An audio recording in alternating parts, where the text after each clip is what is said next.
tire une tête. Ouais, t'as préparé le bouclier anti-émeute? Attends, tu étais sérieux quand tu m'as demandé de te trouver ça? En fait, là, on va s'attaquer à un gros morceau du JDR. Le genre de truc qui, normalement, serait inattaquable, surtout maintenant. Donc tu l'as aimé? Pas du tout.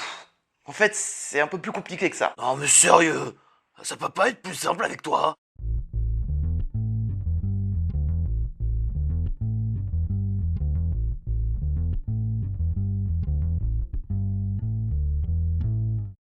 Bonjour à tous amis lecteurs et bienvenue dans ce numéro 21 de Geek Librairie. Et aujourd'hui on va s'attaquer au cas des Ombres d'Esteren, jeu très bien connu de la sphère rôliste. Et s'il y a une chose que l'on peut dire dessus, c'est qu'il ne laisse absolument personne indifférent. Soit on le déteste et on considère que ce jeu est une arnaque. Tiens, j'ai un petit cadeau pour toi. J'ai fait pour mériter ça.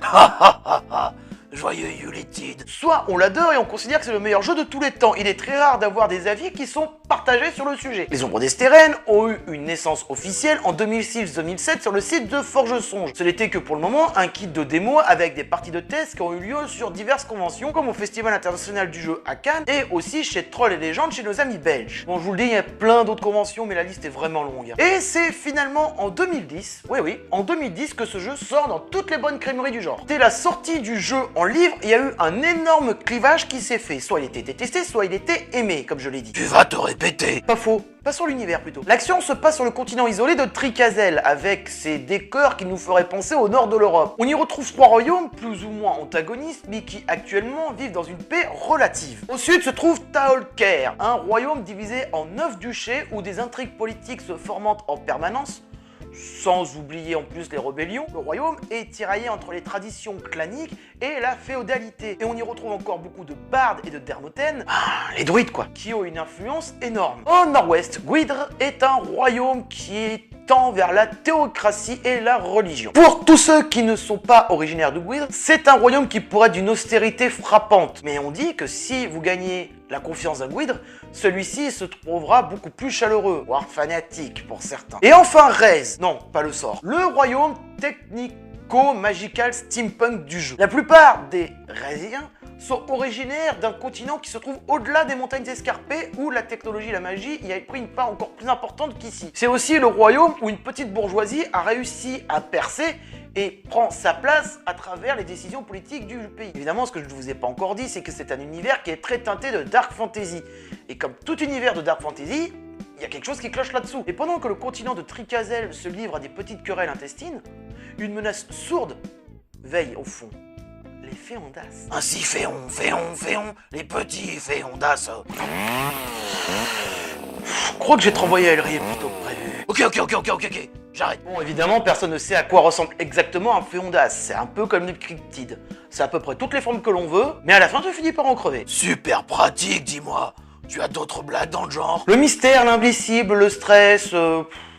T'as oublié tes classiques, mon cher céphalopode. Bref, là maintenant vous avez tous les bails pour jouer aux Ombres d'Esteren, ou du moins son univers. Mais qu'est-ce qui fait que le jeu est aussi adoré ou détesté? On va maintenant pouvoir s'y attarder. Ouais, parce que bon, présenté comme ça, ouais, on va pas pisser bien loin quoi. En fait, ça se tient en plusieurs points. Mais ce que je n'ai pas encore dit, c'est que l'univers est extrêmement documenté et fouillé, nous proposant une gamme assez vaste d'univers et de possibilités, du moins en apparence. Parce que même si l'univers est très bien travaillé, un des soucis principaux est son manichéisme. Un Gwydr sera forcément présenté comme quelqu'un d'austère et de religieux. Un habitant de Taolker sera forcément respectueux des druides, dans 95% des cas certes, et respectera les traditions, tandis que quelqu'un qui vient de Rez sera forcément un pro-magiantiste. Et en fait, ce que je regrette, c'est qu'il manque un peu des factions dissidentes, réellement dissidentes, pour ajouter une complexité supplémentaire aux intrigues, et surtout rajouter un peu plus de possibilités. Quand on les lit, on a l'impression que c'est bourré de stéréotypes. Et tu vas me dire que ça se retrouve dans les règles aussi tant que tu y es. Et transition...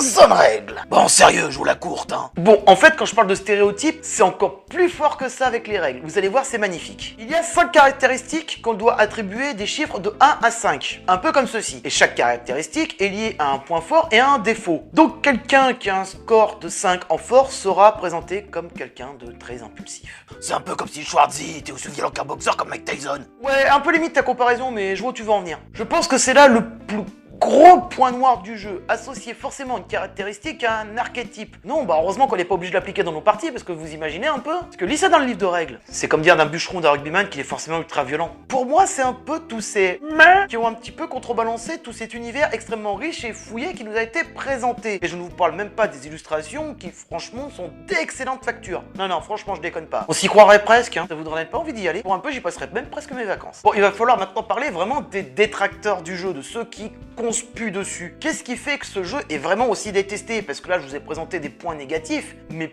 pourquoi on en est arrivé là? Moi, je pense que les critiques les plus virulentes ne viennent pas du jeu en lui-même, mais de toute la campagne virale qu'il y a eu autour du jeu. Il faut dire qu'en 2010, quand il est sorti, il a été présenté comme la bombe qui allait révolutionner le JDR. Et c'est un peu le souci avec ce genre de marketing, c'est que ça peut très vite se retourner contre vous. Et cela même si on a eu des commentaires très élogieux sur le grog. Là, ce que je pense, c'est que beaucoup des gens qui ont critiqué les Ombres d'Esteren, on attendait peut-être trop du jeu, et ont été forcément déçus, ce qui a donné une grosse vague de critiques à un moment donné. C'est un peu comme un film ou une série, si on te survend le truc comme étant le meilleur truc de tous les temps avant même que tu l'aies vu, quand tu vas le voir, à la fin tu fais « Mais c'est pas du tout ce qu'on m'a dit !» Ça fait un peu ça cet effet.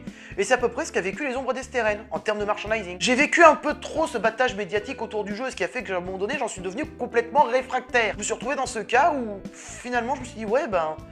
ok, il est bien travaillé, il est bien fouillé, la preuve, hein, j'ai le livre. » À un moment donné, je pense qu'il faut savoir remettre le jeu à sa bonne place, c'est-à-dire, c'est un jeu sympathique, mais qui casse pas trois pattes à un canard non plus en termes de règles. Même si l'univers est très bien fouillé, son manichéisme dessert le tout au final, et je trouve ça vraiment dommage. Je pense qu'un peu plus de nuances, un peu plus d'antagonisme entre les humains, enfin bref, aurait été un vrai plus. Mais il y a encore un point que j'ai pas abordé, c'est dans le livre en lui-même. Bah, en fait, autant dans le livre de base, le narrativisme peut être une très bonne chose, mais quand il y est presque partout, ça peut très vite devenir un frein. Et je pense qu'à un moment donné, un point de vue global et extérieur n'aurait pas été un mal, et aurait été, je pense, un vrai plus. Parce que nous sommes parfois obligés de justement prendre un bloc-notes à côté et de noter toutes les informations pour avoir une vue globale et non une vue narrative de l'ensemble. C'est quand même dommage quand on a un livre qui est aussi beau que ça. Mais bref, revenons à nos moutons. Au-delà de mon avis personnel et du côté holistique, combien d'entre vous savaient que les Ombres d'Esteren se sont portés sur d'autres supports? Du transmédia, tu veux dire? J'appellerais pas vraiment ça du transmédia, même si ça s'en approche. Respecte-toi. Les Ombres d'Esteren, c'est aussi de la musique. Je vous laisse ici un petit lien sur le teaser de ce que peut être le concert. Mais c'est aussi un jeu vidéo qui a eu une partie de son financement via Quickstarter.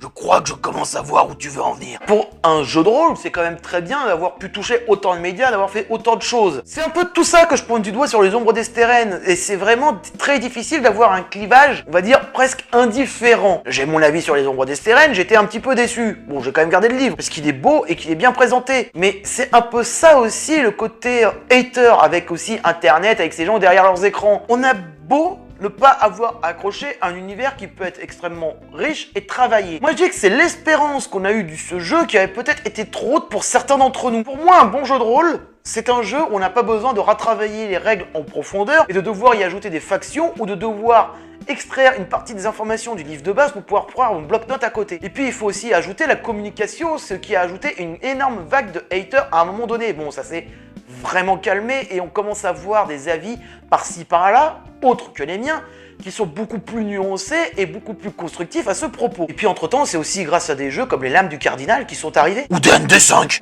Tu risques d'avoir des problèmes avec ce genre de déclaration là. Vous l'aurez compris, pour moi les Ombres d'Esteren, c'est un jeu qui est peut-être un peu trop surestimé malgré le travail de titan qui a été fait derrière par des passionnés. Il aurait été agréable qu'ils prennent un petit peu moins le côté narrativiste qui est en plus le fond de commerce du jeu, pour avoir une vision un peu plus globale, pour avoir un livre qui fasse un peu moins je raconte qu'une histoire. C'est la fin de ce numéro de Geek Librairie, donc vous connaissez la manœuvre, partagez, vous abonnez, vous me rejoignez sur Facebook et Twitter. Les anciennes vidéos sont par là, donc n'hésitez pas à aller les voir si nécessaire, je crois que je les mettrai par là au final comme d'habitude. Donc sur ce, ayez toujours un livre à portée de main, et nous terminerons par cette phrase tirée des Ombres d'Esteren. Cher frère, voici une copie de la carte que j'ai utilisée pendant mon voyage. Elle est assez utile, quoique incomplète.